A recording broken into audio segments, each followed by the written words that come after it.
اعوذ باللہ من الشیطان الرجیم بسم اللہ الرحمن الرحیم۔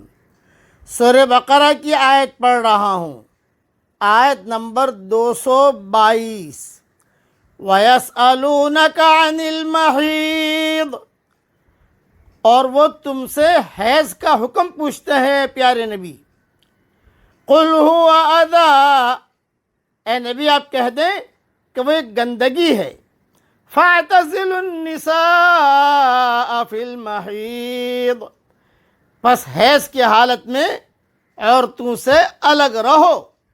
وَلَا تَقْرَبُوهُنَّ حَتَّى يَطْهُرْنَ، اور جب تک وہ پاک نہ ہو جائیں ان کے قریب نہ جاؤ۔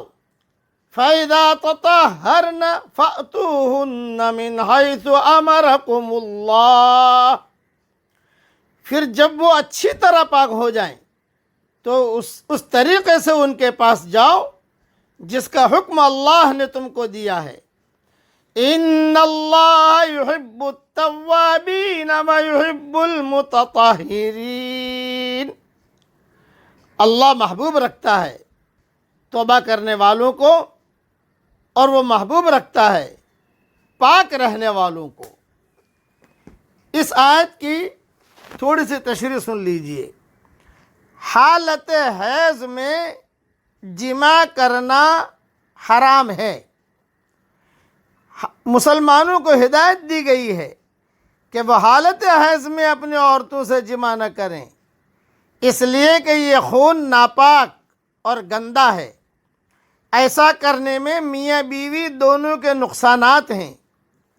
یہود کے یہاں حالت حیض میں وہ عورتوں کو چھوتے تک نہ تھے، یہ ان کا مذہب تھا، اور نہ ان کو اپنے ساتھ کھانے پینے میں شریک کرتے۔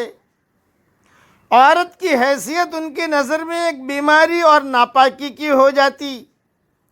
عورت کو حیض آیا اسے الگ کمرے میں رکھ دیتے تھے، بس نہ کھانا نہ پینا نہ بات چیت، یہ یہودیوں کا مذہب تھا۔ اس کے برخلاف نصارہ کے یہاں یہ تھا کہ وہ حالت حیض میں جماع بھی کرتے تھے۔ حیض ان کی نظر میں کوئی قابل لحاظ چیز تھی ہی نہیں۔ دین اسلام نے آ کر ایک اعتدال والا راستے کی نشاندہی کرتے ہوئے اللہ تعالیٰ نے یہ آیت نازل فرما دی کہ حائضہ عورتوں سے ملاقات، ان کے ساتھ اٹھنے بیٹھنے اور کھانے پینے کی اجازت دے دی، البتہ جماع کرنے سے ممانعت کی۔ یہ اسلام کی ایک بہت بڑی خوبی ہے کہ وہ تمام امور میں معینہ روی کا حکم دیتا ہے۔ صحیح مسلم میں حضرت انس رضی اللہ تعالیٰ عنہ سے مروی ہے کہ یہود حائضہ عورتوں سے قطع تعلق ہو جاتے، بالکل الگ کر دیتے تھے ان کو، اور کھانا پینا حتیٰ کہ گھر میں ایک ساتھ رہنا سب طرح کا کر دیتے، یعنی اس کے پاک ہونے تک علیحدہ مکان میں منتقل کر دیتے۔ حضرت صلی اللہ علیہ وسلم اس بارے میں دریافت کیا گیا تو اس پر یہ آیت نازل ہوئی جو میں نے پڑھی ہے، سورہ بقرہ کی آیت نمبر 222۔ اس لیے آپ صلی اللہ علیہ وسلم نے مسلمانوں کو حکم دیا کہ وہ حائضہ عورتوں کے ساتھ کھائیں پئیں، گھر میں ایک ساتھ رہیں سہیں، اور مجامعات کے علاوہ سب کچھ کریں۔ یہود نے جب یہ سنا، چونکہ مدینہ میں یہود رہتے تھے، جب یہ سنا تو یہود آپس میں کہنے لگے کہ لو دیکھو، محمد کو تو ہماری ہر بات کی ضد ہے، ہماری کوئی بات بھی پسند نہیں ہے، ہم جو کرتے ہیں اس کے خلاف محمد نے حکم دے دیا لوگوں کو۔ اب یہ بات مدینہ میں چلی تو حضرت عباد ابن بشیر، اسید ابن حضیر، یہ حضور صلی اللہ علیہ وسلم کی خدمت میں حاضر ہو کر یہود کی بات نقل کی کہ حضرت یہ لوگ ایسی بات کر رہے ہیں، اور کہا کہ یا رسول اللہ تو پھر کیا ہم کو حالت حیض میں جماع کرنے کی اجازت ہے؟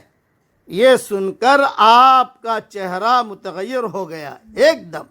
راوی نے خیال کیا کہ حضور صلی اللہ علیہ وسلم ان دونوں پر بہت ناراض ہوئے ہیں۔ اچھا، اسید ابن حضیر کا ایک بہت بڑا مقام تھا مدینہ منورہ کے اندر، یہودیوں سے ان کے دوستیاں تھیں، یہ صحابی تھے اسید ابن حضیر۔ تو حضور جو ہے بہت چہرہ حضور صلی اللہ علیہ وسلم نے متغیر ہو گیا. چنانچہ اور آپ نے یہ بات سننا بھی نہیں چاہتے تھے. جب یہ حضرات جانے لگے تو حضرت صلی اللہ علیہ وسلم کے پاس کوئی صاحب تحفتاً دودھ لے کر آئے.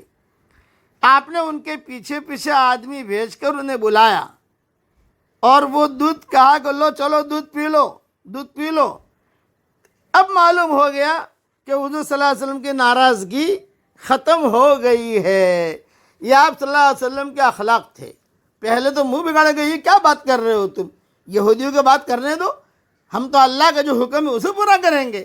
اب وہ تو ایک دم سے گھبرا گئے اسید ابن حضیر عباد ابن، لیکن اب ان کو خوش کرنا. حضور نے فرمایا ارے بھائی بلاؤ دودھ آیا ہے، دودھ آیا لو دودھ پیو. تو دو صحابی بھی خوش ہو گئے. اللہ تعالی ہم سب کو اللہ کے احکامات پر عمل کرنے کی توفیق عطا فرمائے. آمین. وآخر دعوانا ان الحمد للہ رب العالمین.